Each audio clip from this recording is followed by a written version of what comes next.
Shalom Ouvracha les filles, j'espère que vous êtes en pleine forme, Bezrat Hashem. Alors avec beaucoup de hodaya et de remerciements vis-à-vis d'Akadosh Baruch Hu, on va étudier aujourd'hui sur le sens profond du loulav. Et vous savez quoi? Les ninouim. Je ne sais pas si ça vous parle, c'est les balancements en fait du loulav, de va-et-vient que l'on fait avec le loulav et le sens profond Bezrat Hashem que cela recèle. Comme ça, quand vous verrez ces mouvements se réaliser, si vous les faites vous-même, vous saurez en fait qu'est-ce que vous cherchez à réaliser dans le sens, dans le homek de ce Inyan Bezrat Hashem. La Gemara, dans Souka, va présenter les ninouim du loulav, les mouvements donc de va-et-vient que l'on va réaliser avec le loulav, comme une mitzvah supplémentaire. Ça s'appelle une sheiré mitzvah. C'est quoi? C'est le pouvoir de prévenir des xérot kashot, des décrets très difficiles pour le Ham Israël. Et le Rashi va expliquer, par rapport à cette expression de sheiré mitzvah, il va expliquer qu'en fait la mitzvah de lulav, c'est au sens strict, ça consiste à tenir en fait le lulav dans la main sans obligation expresse de faire les ninouim. En fait, si on voulait réaliser la mitzvah dans son sens strict, il faudrait juste le tenir dans la main. Si on décide malgré ça de réaliser ces balancements, ces fameux ninouim, alors ça veut dire que ça aura aussi pour effet, c'est-à-dire qu'on rajoute une mitzvah supplémentaire et ça aura un effet particulier de prévention des catastrophes qui sont issues des mauvais vents et des mauvaises rosées, dit Rashi. Et ça semble très énigmatique et très mystérieux. Pourquoi ça serait précisément ces mouvements de va-et-vient qui préviendraient les catastrophes et non la mitzvah de l'oulav elle-même? Pourquoi la mitzvah de tenir le loulav dans la main ne serait pas préventive par rapport à ces xérot, kashot, lo alenu, lo alechem?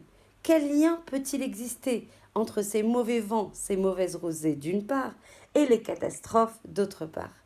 Et de plus, en quoi les ninouim du loulav sont-ils propices à prévenir ces mauvaises rosées et ces mauvais vents?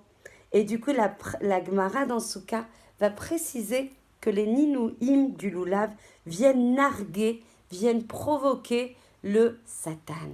Et Rashi commente ainsi, car il n'aura pas la force de nous détacher des mitzvot. On vient le provoquer pour lui dire, tu peux faire ce que tu veux. Avec l'accompagnement d'Hachem, tu n'arriveras pas à nous éloigner d'Akadosh Baruch Hu et de ses mitzvot.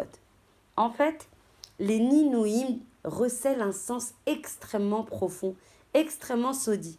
On les effectue en partant du cœur vers l'extérieur et ensuite on les effectue dans la direction des 4 points cardinaux et ensuite vers le haut et vers le bas. En fait, le cœur symbolise la spiritualité, tout ce qui est rouhani, tout ce qui est spirituel dans l'homme.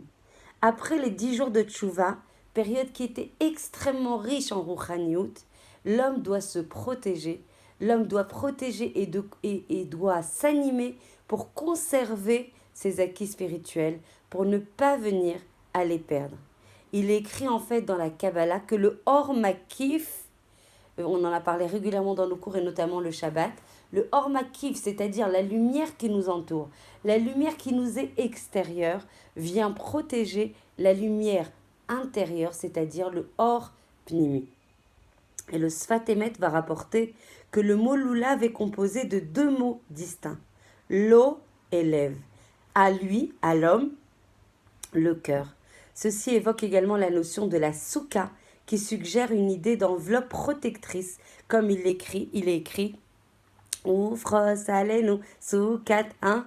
Déjà, on est en manque de toutes les prières. Vezrat Hashem, on en aura plein, Vezrat Hashem à Sukkot. Oufros alenu soukat shelomecha, étend sur nous ta souka de paix.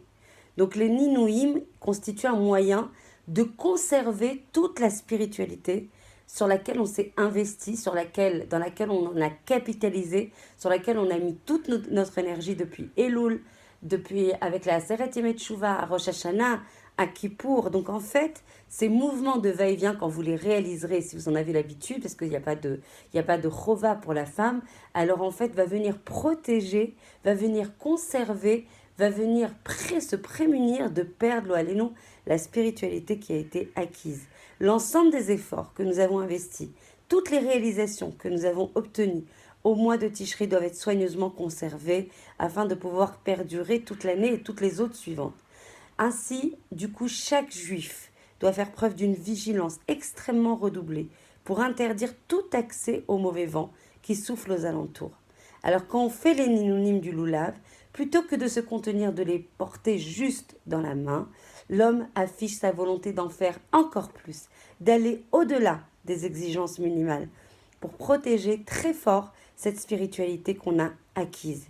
Et cette disposition à faire plus au-delà de la mitzvah elle-même va lui conférer le mérite d'être protégé de tous les assonotes, de tous les malheurs, lo alenu, susceptibles de s'abattre sur l'humanité. Et combien on en voit dans tous les pays, sans arrêt. On en parlait avec des amis hier. On dit qu'en fait, avant le dor du Mashiach, la ville, le pays où on sera les plus bétouchim, les plus en sécurité, seront Be'ezrat Hashem, Jérusalem, et on le voit déjà, et Tzion de manière générale, qui est Eretz Israël de manière plus large. Et en fait, c'est Shireh Mitzvah de manière générale. C'est cette façon de rajouter dans la mitzvah qui vont nous protéger. Si on est conscient du fait qu'on va, à un moment, fatalement, avoir une partie de notre spiritualité qui risque de s'effriter par rapport à tous les efforts que l'on a investis en Tishri, que le haut niveau de pureté qui a été atteint à Rosh Hashanah, à Yom Kippour, peut s'estomper, alors l'homme prend à cœur de ne pas perdre totalement son niveau spirituel. Il va témoigner d'un désir ardent, d'un désir investi, d'un désir de tout son cœur pour effectuer ses shireh mitzvah, bien qu'il ne soit que facultatif. Et c'est ça qui va permettre non seulement de protéger l'homme dans sa spiritualité, mais aussi de protéger, d'empêcher les mauvais vents de s'abattre sur la terre. Au niveau de l'homme, ces vents sont incarnés par les mauvaises tendances qui soufflent à l'extérieur, dans la place publique, dans les lieux commerciaux, là où le souci spirituel est absent. Vous le savez, j'ouvre une parenthèse, il est très très important et on ne se prémunit pas assez de la hashpa'a, de l'influence tellement forte que peuvent recéler des lieux où n'habite pas un vent de spiritualité, un vent de pureté, un vent de midot tovot. Très très important de faire attention aux lieux que l'on traverse parce que ces lieux ont une influence qu'on s'en rende compte ou qu'on s'en rende pas compte. Et ça, c'est typiquement les directions des Ninouim. En fait, on part du cœur vers l'extérieur et de suite, on revient vers le cœur. Le juif qui est Shomer Torah ou Mitzvot sait qu'il sera contraint de sortir de l'atmosphère de Yom Kippour et qu'il ne pourra pas indéfiniment conserver cette intensité, la sainteté, la gdusha de ce jour. Mais il va tout faire, il va tout mettre en œuvre, il va retrousser ses manches et avec beaucoup de Messirut Nefesh, il va rester attaché à cette sainteté, à cette gdusha. Donc même si à un moment, on éloigne le loulav du cœur, pensez-y, pensez à ces enseignements Be'ezrat Hashem. Même si on éloigne à un moment le loulav du cœur, qu'est-ce que va faire la personne? Elle va le ramener aussitôt. Donc en fait, le commentaire de Rashi qu'on a rapporté dans la Gemara Souka, qui déclare qu'on nargue le Satan avec le loulav, s'inscrit dans cet ordre d'idées. Quand on n'a pas la force, que le Satan il n'aura pas la force, malgré tous ses efforts, de nous détacher des mitzvot. Et c'est quoi la mitzvah? La mitzvah, c'est la capacité à se lier avec Akadosh Baruch Hu. La mitzvah, c'est un keli qui va apporter le or Elion, le or En Sofi, la lumière indéfinie, infinie d'Akadosh Baruch Hu. Elle va l'apporter dans les kelim, on en a parlé à plusieurs reprises, dans les réceptacles de l'homme. Donc même si le Satan veut nous détacher de cette sainteté, de cette pureté, de cette kedusha qu'on a pu approcher lors de Yom Kippour et lors de Rosh Hashanah, on montre au Satan qu'il n'aura pas la force de nous détacher des mitzvot, car quand on va investir avec ardeur dans ce supplément de mitzvah que sont les ninouim, alors on va faire preuve on va générer, on va impacter, on va donner de la force qui vient à Kadosh Baruch Hu, qui va nous donner une siyata dishpaya, une protection divine qui va nous lier au mitzvot d'une manière extrêmement puissante, d'une manière indéfectible, d'une manière indissoluble. On comprend aussi pourquoi la mitzvah que l'on a abordée dans les 2 cours précédents, la mitzvah hyper essentielle de se réjouir devant Hachem pendant les 7 jours de Sukkot, va figurer dans la Torah, dans le même verset qui va mentionner le Lulav, et non dans celui qui parle de cette fête. Si la joie de Sukkot, elle réside précisément dans le Lulav, c'est parce que les Ninouim nous assurent la protection de notre Rouhaniout, la protection de notre spiritualité, et nous procurent ainsi une joie authentique, une joie shlema, une joie sous les ailes protectrices d'Akadosh Baruch Hu. Est-ce qu'il y a une plus grande plénitude que d'être protégé par Akadosh Baruch Hu? Il n'y en a aucune.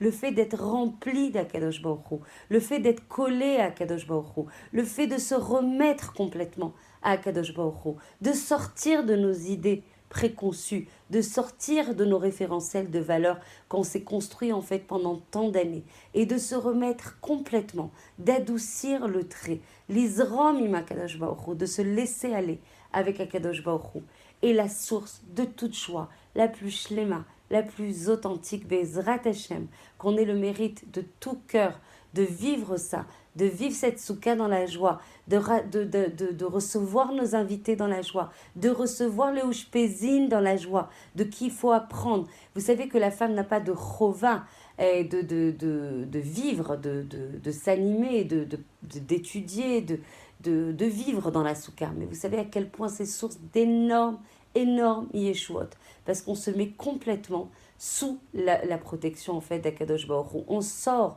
de notre monde extrêmement cadré, extrêmement normé, avec nos référentiels, avec notre confort, et on se remet complètement dans un baiser d'amour, on dit que en fait Rosh Hashanah et Kippour c'est un chibouk de la Gvoura, parce que c'est des Yémé Adin, même si Yom Kippour est un jour de grand rachamim, on en a parlé à plusieurs reprises.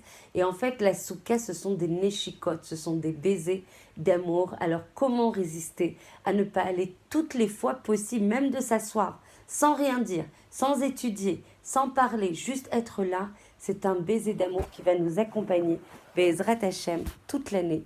Je nous le souhaite à toutes. N'oubliez pas, c'est très important, vraiment qu'on ait le mérite d'étudier Shabbat, et Bezrat Hashem, on étudiera Shabbat avec l'aide d'Akadosh Baruch Hu, samedi, Shabbat à 15h30 chez Belaïch, chez le Rav Belaïch, dans le Beth Midrash en bas. Je vous embrasse très fort, je vous souhaite de très très belles fêtes de Sukkot. Si j'en ai la possibilité, je vous rejoins de moi pour un dernier cours avant Sukkot. Je vous embrasse très très fort, je vous souhaite une très belle journée.